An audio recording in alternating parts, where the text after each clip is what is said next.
Hey everybody, Jeff Garber, mortgage expert. It is the first week of August. I cannot believe how quickly summer is going by.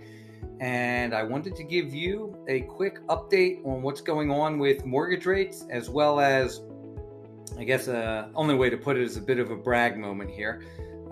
Because I follow the markets and I understand how mortgage rates work, as a loan originator, that really helps me determine when to lock my clients' loans in so that I can do the best that we possibly can for them. Because I always say there's a couple things that I can't control at all in the process. One is what an appraiser is going to appraise a property at, and two, where mortgage rates are going to head. You know, if we had the crystal ball to do that, I obviously wouldn't be sitting here right now. I'd be probably making a lot of money somewhere else if I had that crystal ball. But I don't. But I do kind of have a crystal ball. And the crystal ball that I do have and that I do use is that I actually follow what are called mortgage-backed securities. And that's where mortgage rates come from, and they trade in the bond market every day. Let me get myself out of the way, and I'll give you a brief example of what I'm talking about here, which will also include my little update here. So, if you're new and this is one of the first times you're watching one of my market update videos, do not let this intimidate you. You don't need to worry about this too much. It's kind of pretty simple from a standpoint of realizing that, look, this is a picture right now of the bond market trading live, more specifically mortgages that are trading in the bond market. They are called mortgage bonds or mortgage-backed securities. And much like a stock, we could track a stock. If this was, say, Facebook or Google, and you bought right down here at a low point and you saw it rising and maybe you sold here, then that's a good thing, right? You bought low and sold high. Well, what we're doing is, instead of analyzing a stock right now, I'm looking at mortgage bonds trading. And the interesting thing about the bond market is, as price goes higher, mortgage rates go lower. So we're always rooting for green candlesticks, because green signifies that bond prices are going up, which means rates are coming down. Vice versa, red candlesticks we don't like, because that means bonds are selling off or going down, and that means rates are going up. Now, all along I've been telling you that these Fed rate hikes that we've been having have not equated to mortgage rate hikes. If you go back to all the way down to June 13th here, where we've had two Fed hikes in between, look how high mortgage backs got, meaning rates went down from June 13th pretty much all the way to 2 days ago. All right, we were on a nice run. Now, my point is, because I follow this and I know I could see the momentum shifts, incomes yesterday, which was August 2nd, look, we had a big, bad, ugly red candlestick where we lost a lot of ground in mortgage-backed securities. They went down and rates went up. Well, once we saw that, I locked in the rest of my pipeline right up here. All right, so we kind of captured the gains, and I'm glad I did, because yesterday got ugly. And if you're looking at today, we're still we're still having losses in the bond market. Rates are still going up a little bit. Now, look, this is not the end of the world. Rates never move in one direction for a long period of time. And we just have to ride the waves and lock in on the gains, protect our clients before we get some losses here, and then reassess where we're at, and then try to figure out where things are heading. Now, what this is called is technical analysis. And you can use technical analysis pretty much to look at any one stock. You can look at a bond. You can even do it with crypto. And just like we have in our regular life with different things, especially in sports, we hear a word called momentum. And momentum happens in trading as well. And so you can clearly see we had a nice bit of momentum here to drive the bond prices up to lower mortgage rates. And then we kind of hit a peak here. We got tired, and traders capitalized on that. And then we see a little bit of a sell-off. And now we have a little bit of momentum, unfortunately, to the downside, which means that mortgage rates are heading up a little bit. Now this is not doom and gloom. This is not end of the world kind of stuff, because what we know is, and I really don't like to get this into it or this confusing, but I'm just going to add a couple of lines to this chart, because these are what we're looking at. And then I'm going to take away some of the noise here that I added in. And again, my goal is not to confuse you. My goal is to let you know what's going on in the market and just a little bit into the weeds on why things happen the way they are. But bonds are a lot like basketballs, and they like to bounce. And so if you drop a basketball and it hits the floor, right, it's going to reverse direction and come up. And likewise, if you were to underhand throw a basketball and you were throwing it and it hits the ceiling, well, it's going to then hit the ceiling and bounce the other direction and come back down. And that's exactly what bonds do. And we know this because we can see the chart here. When you're looking at these lines right here, okay, right here, this red line now represents a ceiling, and this line down here represents a floor.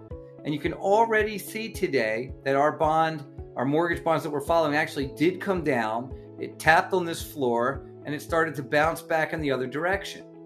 And likewise, if it goes up and gets some momentum, it might now hit this ceiling, and it might bounce back, and we might end up in a nice little sideways trading pattern, which I would like, because that would signify that rates are, stabilizing. Now, if there's enough news or enough momentum to push the bond up and through the ceiling, so if this bond today wants to go all the way up and hit this ceiling and it happens to crash through it, so if you were strong enough to throw your basketball right through your ceiling and it breaks through that, well, that ceiling now becomes a floor of support. So if the bond breaks above here, all right, then we can clearly see the next ceiling right here and then the next one right here. So we have a few of these to break through for us to say that rates could positively come back down again. Now, I know this gets a little confusing and I never really like to go into the weeds here, but this is what happened. So we gained our momentum from the Fed meeting and we survived last week. We survived the Fed rate hike of 3/4.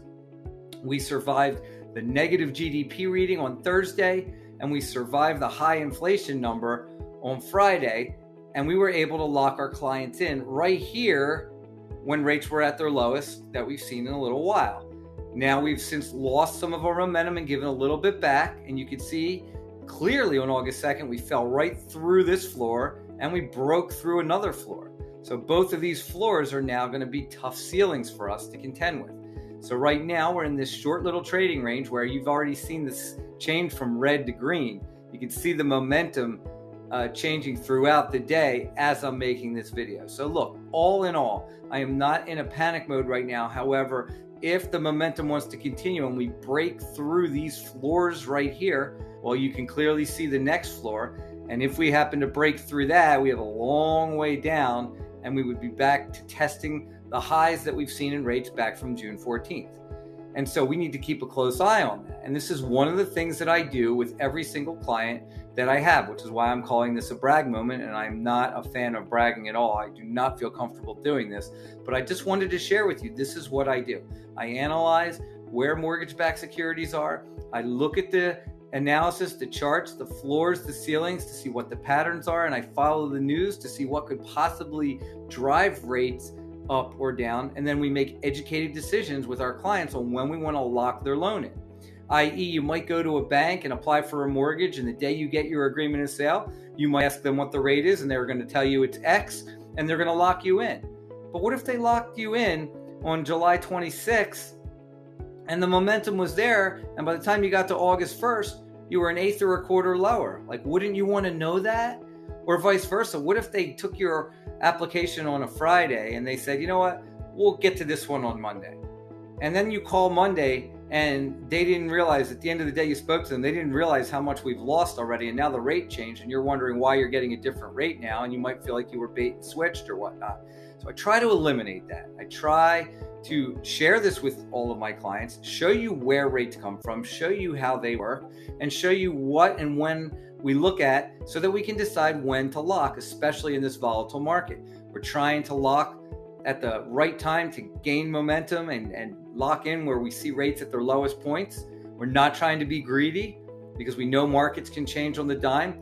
But, from watching this, if we can, get somebody an eighth, a quarter, maybe a half a point better, which we did. Some of these people applied when the bond market was down here, and I was able to lock them in significantly lower than when we started. And that's what we want.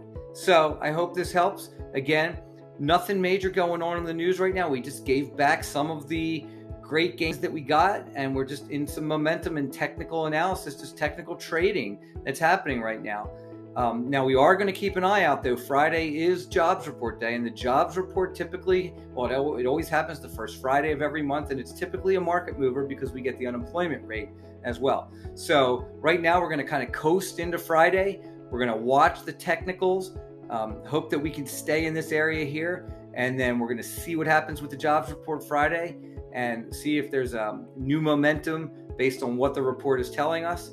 And that's what we do. We just watch the economic reports, figure out the impact on how it's going to react in the bond market, specifically mortgage rates, and we devise our float or lock strategy from there.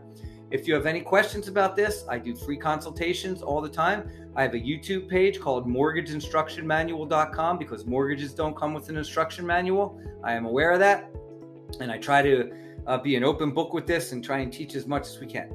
So I hope this was helpful. If you do go to my YouTube page, please subscribe, give me a thumbs up, maybe a couple comments. And if you have any questions, get them on there. I'd be happy to make a video to answer them as well. All right, have a great day.